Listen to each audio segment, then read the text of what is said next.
For the first time in more than 100 years, Cooper Union could establish annual tuition. Students set up an outdoor studio and did their schoolwork out here to raise awareness of the proposal, which they say violates the school's philosophy. Cooper Union's ideology that education is free as air and water would really be in jeopardy by the implementation of a tuition-based model.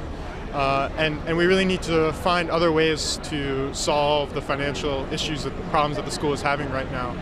Established in 1859 by Peter Cooper to provide a free education, there was actually tuition here until 1902. However, a major gift from Andrew Carnegie enabled the school to eliminate it. It's been free ever since, although some student fees were established in the 1970s. A revenue task force will look into the financial options the school currently has. There has to be a plan to actually bring in new, vibrant, and vigorous sources of revenue. And certainly if it can be done without tuition, I'd be the first one to want to do that. But we have to have that on the table as a last resort.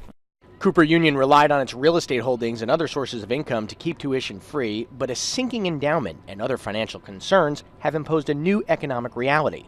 I don't think that it's about the tuition that is making us gathered here today, but more about how can we solve the deficit problem.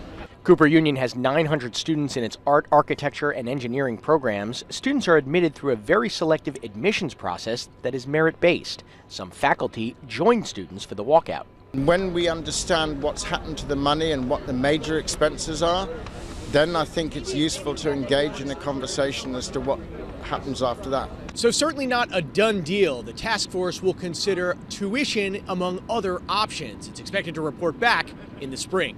In Manhattan, Zach Fink, New York 1.